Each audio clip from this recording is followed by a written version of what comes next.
Alrighty, and I think that leaves us with just hockey to cover then. Ooh, how exciting! Because so many good things happened this week. There was a lot of hockey news to cover, despite there only being 2 hockey games of action. And I guess we'll start there with our NHL finals.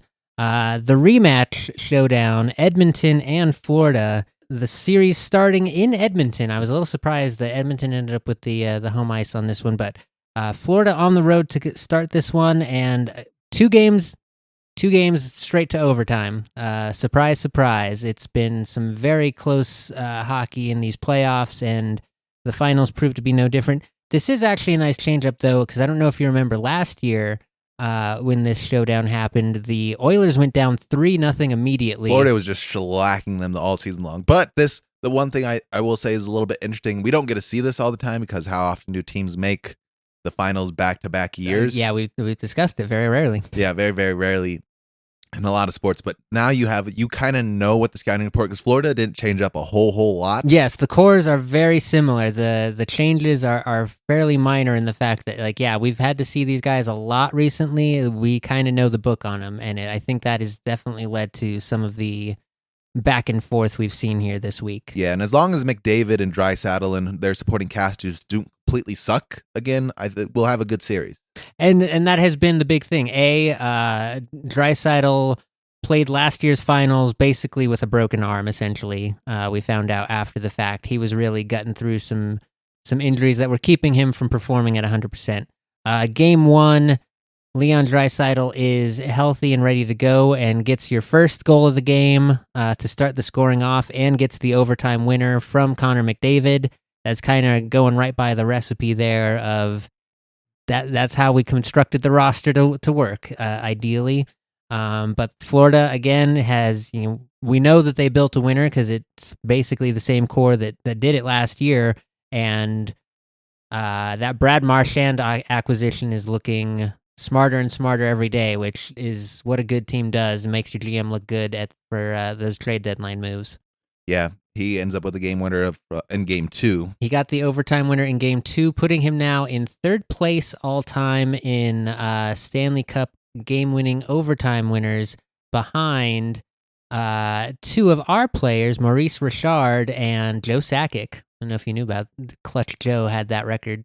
Did not know. He is the most clutch overtime playoff player in history. He had 7 game winners in the playoffs. Pretty good recognition to have there. Yeah, one of my favorite tidbits of Super Joe's legacy. So yeah, it's been a very feisty back and forth. The goaltending has been excellent, despite there being more than 6 goals every game. I was gonna say, there's some things like the goaltender can only do so much. Like the Oilers have a machine built, and it only knows how to shoot for the most part. It is all offense, a little bit light on the defensive side. Florida is kind of built a little bit more balanced, but the lack of the light on the defense side kind of allows for them to also be a little bit more full frontal on the offense as well. Yeah, and again, I think there's also that the familiarity with each other's play style. Edmonton has found ways to adjust to the sort of bruising Panthers. In fact, in this one, in the first couple of games, we're seeing Edmonton being the scrappier of the 2 teams. Florida is kind of playing we're not going to retaliate, we're going to try and draw the whistle, and Edmonton's trying to kind of pushing the physical play more forward. On the back end of that opens things up for Florida to allow some of their talent guys to make more of those talent plays and have to do less of the gritty work. But that being said, this has been a game that has been almost entirely dictated by the grimy forechecking battles that happen down in the corners, and just winning those clean, keeping possession, and then just the fine details of passing and decision making on not getting baited into attempted passes that are actually traps, that type of thing that lead to turnovers. Both teams have kind of gotten their share of each of those plays.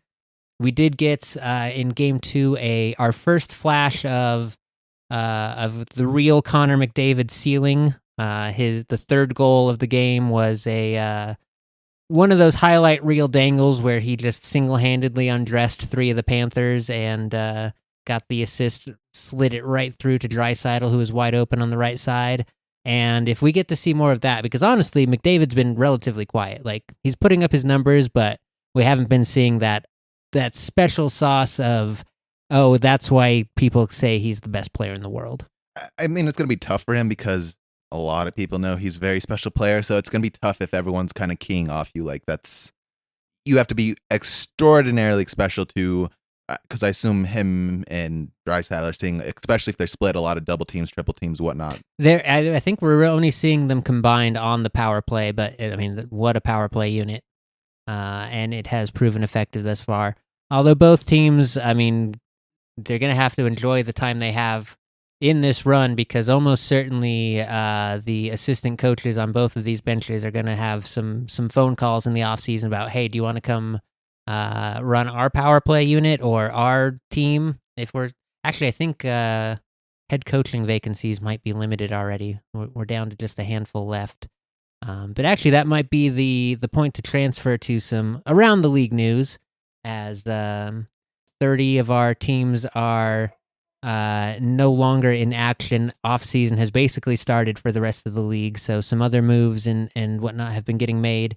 The one for our division to take note of is that Pete DeBoer got fired in Dallas after not taking them to the promised land yet again. But to say, there's a lot of, seems like no one is safe out here if you're a coach anymore. Very similarly, the New York Knicks did fire Tom Thibodeau, who also just so close. Well, I shouldn't say just so closely, was just almost there to take him to the promised land. Deep, yeah. And it's same with Dallas. They were just right there. You could almost smell the promised land. And you could say, I think probably similar for both of these coaches, you could say that, they've been around for 3-4 years respectively, but they really only got their good championship roster this last year. This was kind of their first big swing at it, and a very short leash to say the least, as far as, yeah, it's a little wild that your ownership group says, we know what you can do, and it's not quite good enough. We're going to try someone else. It does seem a little crazy to me, right? That you come in, you change, because Dallas also was a little very similar to the Knicks, was struggling there for a bit.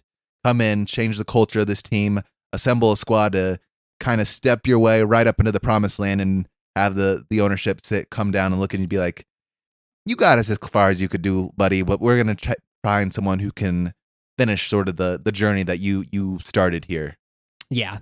The other specifically Avs-centric note to this is that for whatever reason, Jared Bednar cannot beat Pete DeBoer in a Game 7. It has not happened yet in Jared Bednar's coaching career. And that has come across a couple teams in our path, whether that be as the coach of the San Jose Sharks, or as the coach of the Vegas Golden Knights, or as the coach of the Dallas Stars. Which he has been the coach of all those three teams when they have most recently eliminated us from the playoffs. To the East he must go. That would be honestly ideal. Unfortunately, I don't think anyone has any openings out East anymore. I think Dallas has an opening now, which he's obviously not going to fill. Can I apply for this position that I see open? Guys, I got on Indeed. I just searched for hockey coach openings. This was the first result. It didn't tell me who was the owner of this position. So yes, we would ideally like to see Pete DeBoer anywhere else but the Central Division next season. To the East he must go. That would be great. And then in our other Avs news, we did get a couple bits of information about what our roster is going to look like coming up for next year. The big news out of the week, controversially perhaps, Brock Nelson acquired at the trade deadline for 2 picks and our number 1 prospect, does sign a 3-year deal worth $7.5 million to stay on with the Avs, which is huge for us. We don't have to worry about that second center problem again. The wrinkle to that is we only had about $8 million and some change of cap space for this offseason coming in, and we have other contracts to settle out still, so there's almost certainly going to be some more money getting moved around before free agency or during free agency. And there are a few candidates for, or at least kind of obvious choices for contracts that look like you could move them for some flexibility. And the top 4 in that list are going to be Martin Necas, who there have been some rumblings in the offseason, wasn't super fond of his time in Colorado, didn't necessarily think it went as great as some other folks did. Some rumblings about whether or not he was gelling with the high expectations of Mr. Nathan McKinnon, who does make everyone give up pasta in the locker room. And that's not jokes. He does that. He's crazy. Hey, if you're gonna be the leader and you're trying to lead your men to victory, yeah, he comes in like, how much fish did you eat today, man? When was the last time you ate bread? close his locker. Yep. So Martin Necas might be thinking that he also is not looking for a long-term stay in Colorado. He is signed through this coming season, but that means he's in the Mikko Rantanen position of you either move him this year for something or he walks in the summer for nothing. Miles Wood, Sam Girard, and Josh Manson are the 3 other guys that we have who have some term left on their contract and come in the $4 to $6 million range, which is enough that if you moved it, could potentially get you, not a replacement of that caliber, but you have now flexibility for maybe a couple smaller or cheaper guys to slot in to figure out some depth. So we will have to see what the market motion looks like. And then our other side note is Logan O'Connor had yet another off-season hip surgery, which I think he had last season as well. Like I'm having a lot of deja vu in our second year of This Week in Sports because we've had so many beats that just sound exactly like last year. But yes, Logan O'Connor successfully underwent hip surgery this week. His recovery timeline is 5 to 6 months, meaning he will ideally be ready to play hockey in December. Yay! We have him for 6 more years, though. So we know Logan O'Connor's good, and we want him to have the good hips. He's best when his hips are good. And as we've learned, real hockey doesn't really start until after December. It's true. We just have to keep afloat until December. But with our goalie tandem intact for this year, hopefully, that won't be so difficult to achieve. Yes, I think that is all of our NHL news, and then we've got quite a big shakeup to discuss in the PWHL. Because despite finishing up the year, we are right into off-season roster management, as we discussed, with the expansion of the league to Vancouver and Seattle. Those 2 teams have already begun constructing their rosters. We got earlier in the week the list of players who were protected, and with some brutal decisions had to get made with only 3 protection spots. Spoilers, the 3 goalies who were finalists for Goalie of the Year all got protected. So that was Anne-Marie Desbiens, that was Gwyneth Phillips, and that was Aaron Frankel. And that was kind of it as far... Montreal's made sense. They kept Desbiens, they kept Captain Clutch, Marie-Philippe Poulin, and they kept Laura Stacey. That's, your core 3 there. Surprisingly, though, we'll just go down the list. So Seattle and Vancouver have both signed 5 players already off of the initial wave of unprotected players. For Seattle, we know they will be fielding on the ice next year Hillary Knight, the captain from Boston, which a little bit of collusion. I mean, it's not collusion because it's a league where the one guy owns all the teams, but the new general manager in Seattle did come from the Boston organization and then did immediately steal their captain.